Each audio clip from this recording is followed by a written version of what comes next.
Selamat pagi, selamat datang pada channel saya lagi. Hari ini kita akan mempelajari materi tentang sistem AC.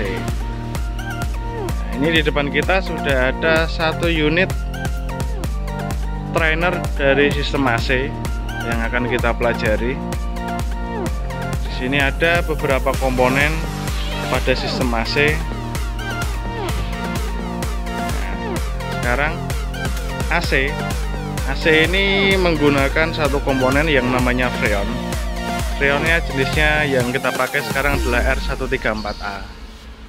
Nah, pada AC, kenapa kendaraan itu kita nyalakan AC-nya?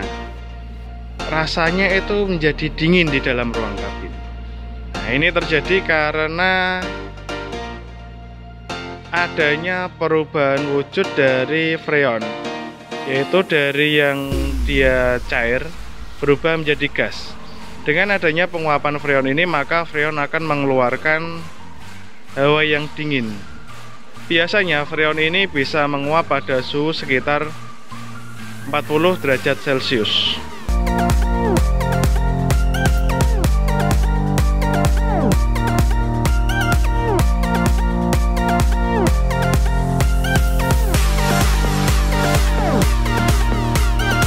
Selanjutnya saya akan menjelaskan nama-nama komponen pada sistem AC.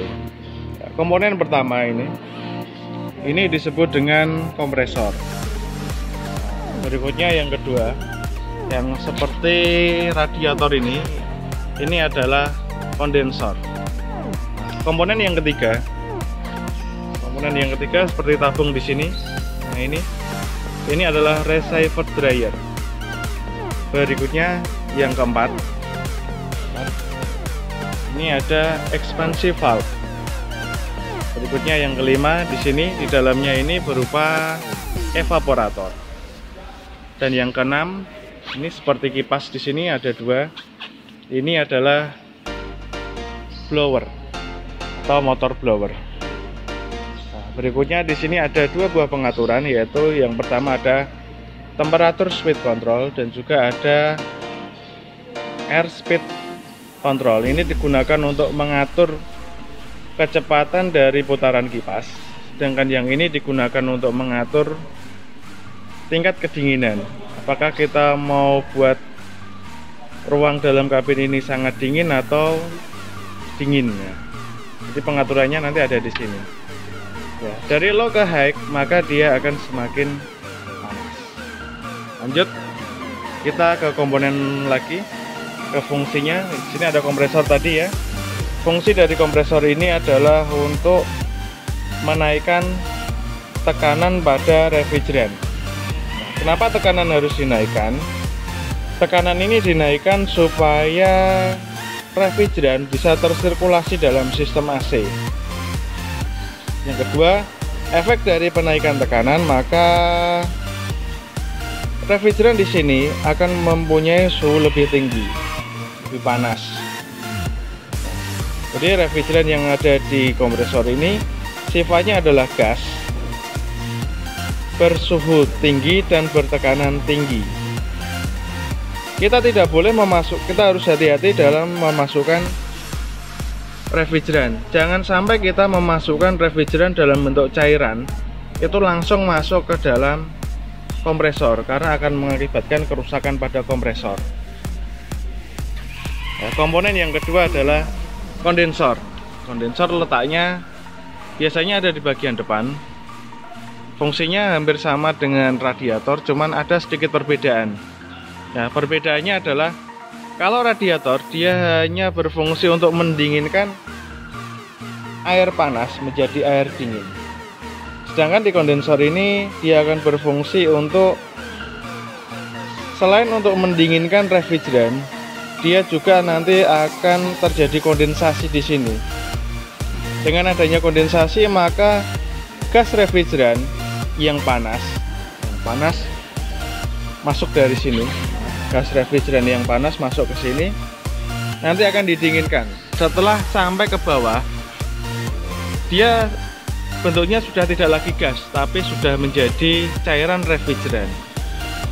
cairan refrigeran nanti akan disalurkan ke sini.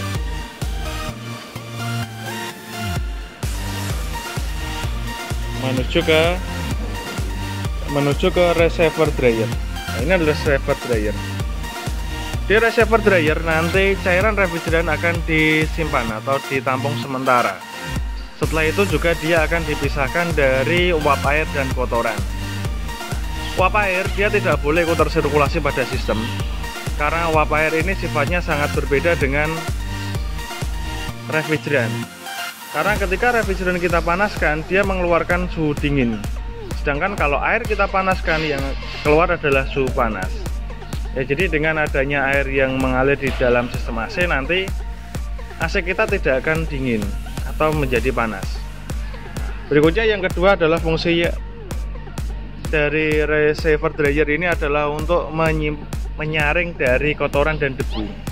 Nah, kotoran dan debu ini biasanya didapatkan dari udara yang masuk atau juga dari kotoran yang ada pada sepatu kita atau alas kaki kita. Ya, biasanya nanti akan masuk dan tersaring di sini.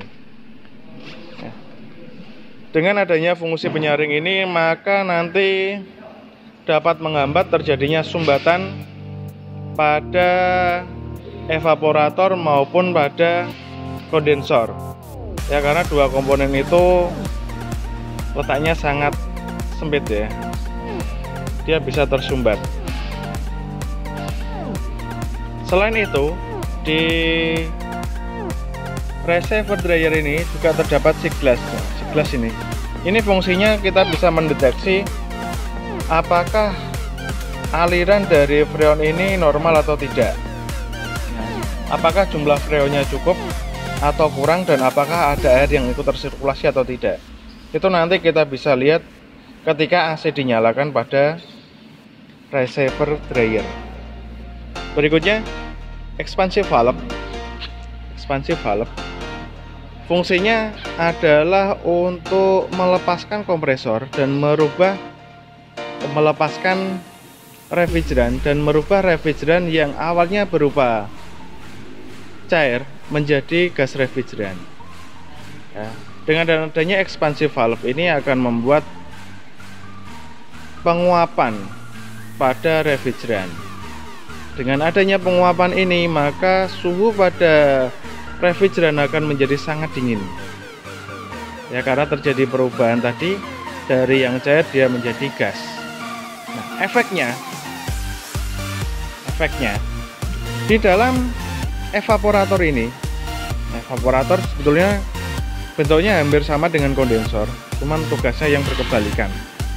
Nah, di dalam evaporator nanti seluruh ruangan pada evaporator akan menjadi sangat dingin. Jadi sangat dingin. Karena tadi terjadi perubahan dari cair menjadi gas pada expansive valve. Nah, berikutnya, ketika ruangan di sekitar evaporator ini sudah dingin, maka blower akan berfungsi. Ya, ketika kita nyalakan, maka blower akan bekerja untuk meniupkan udara yang ada di dalam evaporator ini menuju ke ruang kabin ya, lewat saluran-saluran seperti ini. Nah, maka nanti udara sudah bisa mengalir, tinggal kita set temperatur dan juga kecepatan anginnya. Nah, satu hal yang harus diketahui, ketika AC ini dalam kondisi bagus, harusnya kita tidak mengisi freon atau freon kita itu tidak habis. Kenapa? Karena freon itu tidak pernah keluar dari sini. Ya, freon itu hanya akan tersirkulasi di dalam sistem. Jadi dia seperti mengalir di dalam seperti ini, ya, mengalir terus ini kita kipasi. Maka nanti udara yang melewati tempat yang kita kipasi ini akan menjadi dingin karena sudah melewati refrigeran. Nah, terus kenapa kok di bengkel-bengkel itu sering kita lihat pengisian refrigeran? Ya, biasanya pengisian refrigeran itu terjadi karena adanya kekurangan pada refrigeran. Biasanya terjadi karena kebocoran. Kebocoran dari mana? Nah, seperti ini. Di saluran-saluran selang ini terdapat seperti ini. Dapat klem-klem seperti ini, ada saluran seperti ini, nah, seperti ini juga, dan juga ada pentil juga seperti ini.